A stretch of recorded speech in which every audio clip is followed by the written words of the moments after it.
Là où vous mettez votre attention, c'est là que vous placez votre énergie. Bonjour à tous, bienvenue dans cette vidéo, j'espère que vous avez une bonne énergie. Aujourd'hui je suis avec Joe Dispenza et ensemble on va se poser la question de pourquoi est-ce que c'est si difficile de changer les bonnes vieilles habitudes.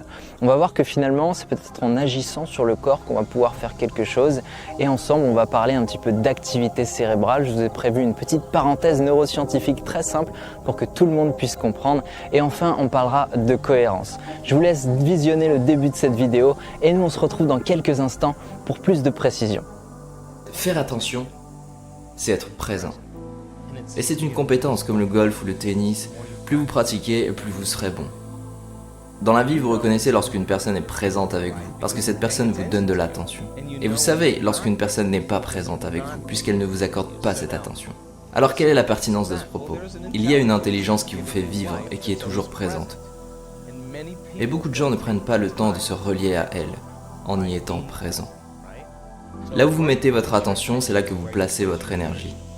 Et si toute votre attention est portée sur le moment présent, cela signifie que vous investissez beaucoup d'énergie sur ce moment présent.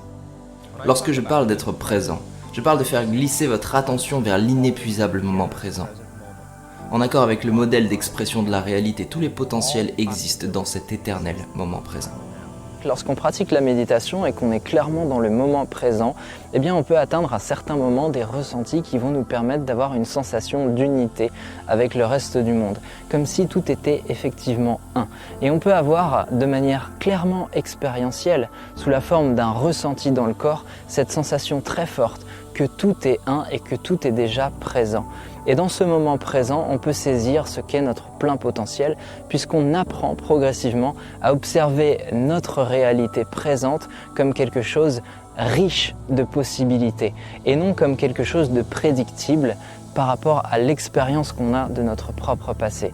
Alors on apprend à voir le monde tel qu'il est vraiment et non pas tel que nous l'avons imaginé ou inventé dans notre esprit. On est tout le temps en train de nommer les choses, on est tout le temps en train d'identifier les situations, on est tout le temps en train de construire une image mentale de ce qu'on vit avant même de le vivre. Et donc on n'est pas vraiment dans le présent en faisant ça. Et l'idée c'est d'abandonner tous ces concepts mentaux pour revenir à ce qui est. Et en fait quand on observe réellement ce qui est, on se rend compte que beaucoup de choses autour de nous sont présentes alors qu'on ne les avait même pas vues.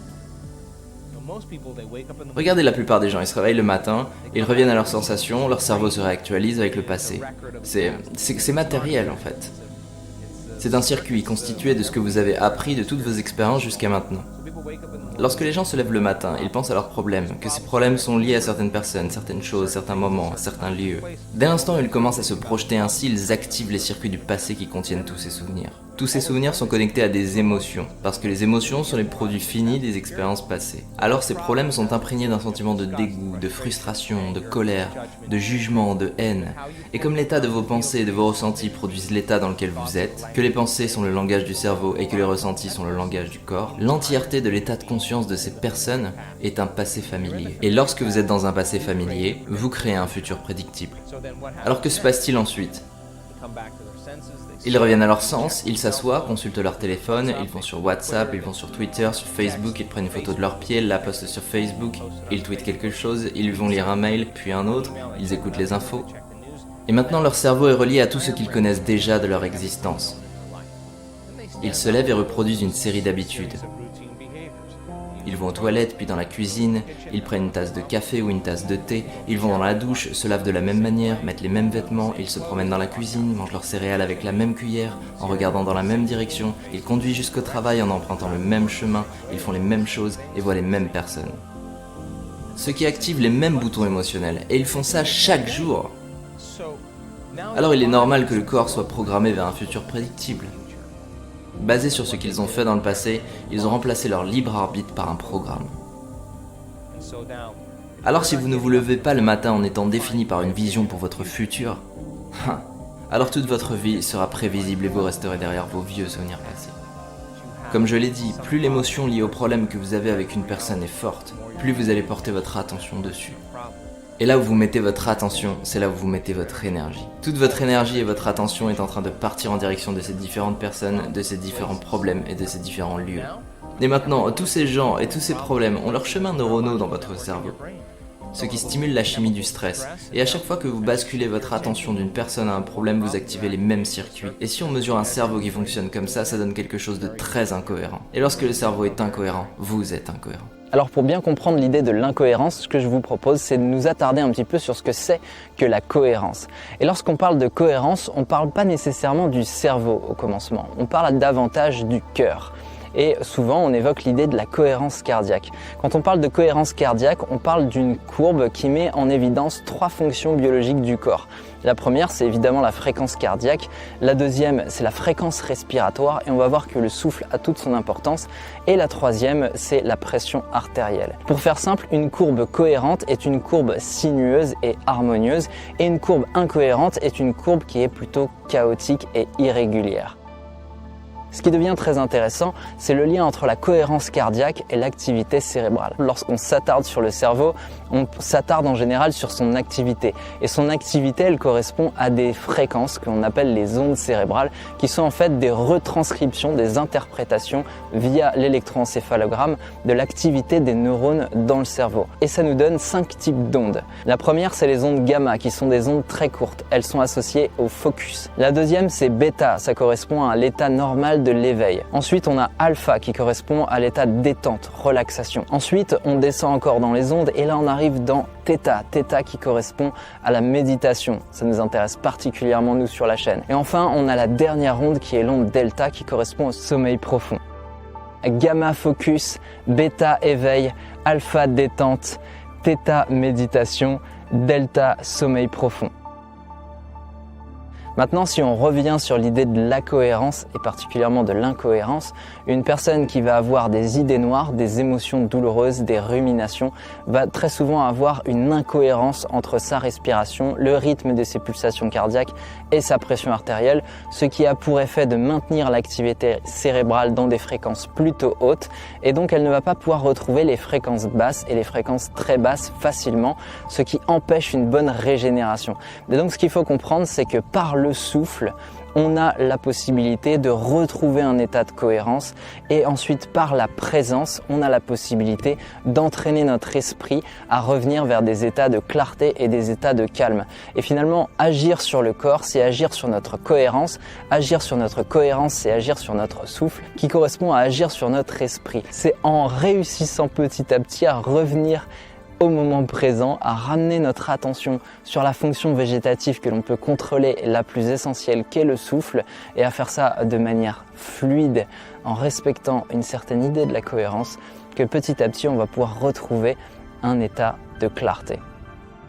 Alors lorsque je parle du généreux moment présent, la personne est assise ici et le corps se dit « Ok, il est 8 heures. Habituellement, je suis en train de gueuler. Excusez-moi, je suis en train de m'agacer dans les embouteillages. Et je suis en train de me programmer maintenant. Bien, tu n'es pas dans le trafic. Tu es assis, les yeux fermés. Le corps va bien, juste un peu irrité.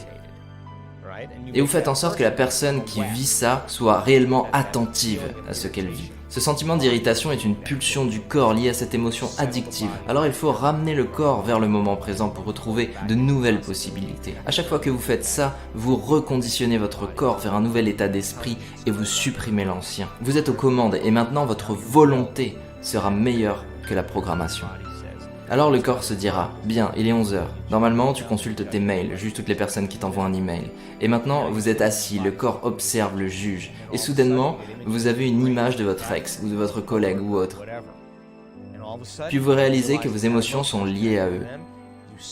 Vous ramenez le corps au moment présent et baissez le volume de cette émotion. Et lorsque vous faites ça, vous enlevez votre attention de ces personnes ou de ces choses. Maintenant, vous cassez le lien énergétique avec ces personnes et ces choses de votre vie. Alors peu à peu, vous vous réappropriez votre énergie. Et c'est cette énergie qui est capable de soigner. Cette énergie peut vous permettre de concevoir une nouvelle destinée.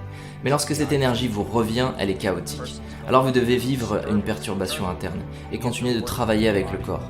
Et il vient un moment, le corps est un animal, vous savez, c'est comme entraîner un animal. Tôt ou tard, il va se rendre à l'esprit.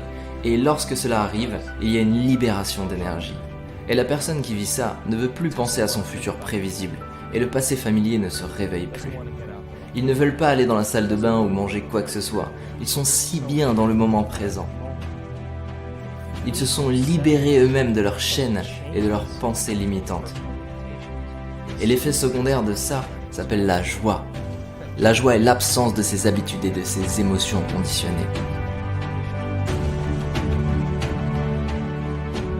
Pour revenir sur la cohérence, lorsque le graphe de cohérence cardiaque est stable, en fait ce que l'on fait c'est qu'on favorise les fonctions cognitives. Puisque le cœur renvoie énormément d'informations en direction du cerveau et la plupart des échanges qui ont lieu entre le cœur et le cerveau viennent du cœur vers le cerveau. Donc si le cœur est en cohérence, en fait toutes les fonctions cognitives vont être optimisées.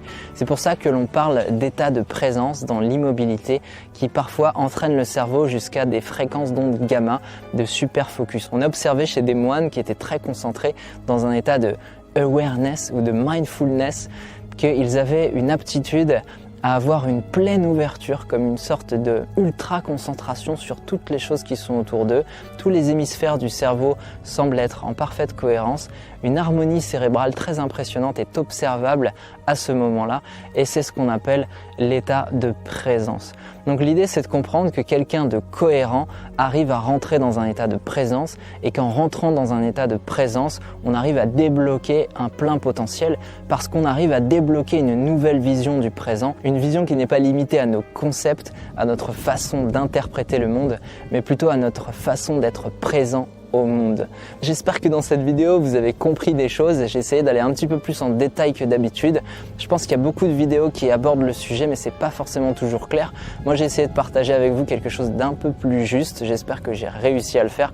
N'hésitez pas à laisser un like, à laisser un commentaire si vous pensez qu'il est bon de revenir sur certains aspects. Et enfin, si vous voulez continuer à en apprendre sur le cerveau, la méditation, la psyché humaine et mieux comprendre vos mécanismes intérieurs, abonnez-vous au mail. Je vous envoie 1 à 3 mails par semaine et vous allez recevoir des conseils qui sont cohérents avec ce que je partage avec vous sur la chaîne. Merci d'avoir regardé cette vidéo en entier. Comme d'habitude, tu fais partie des 30% de personnes qui regardent les vidéos en entier et ça, c'est plutôt cool.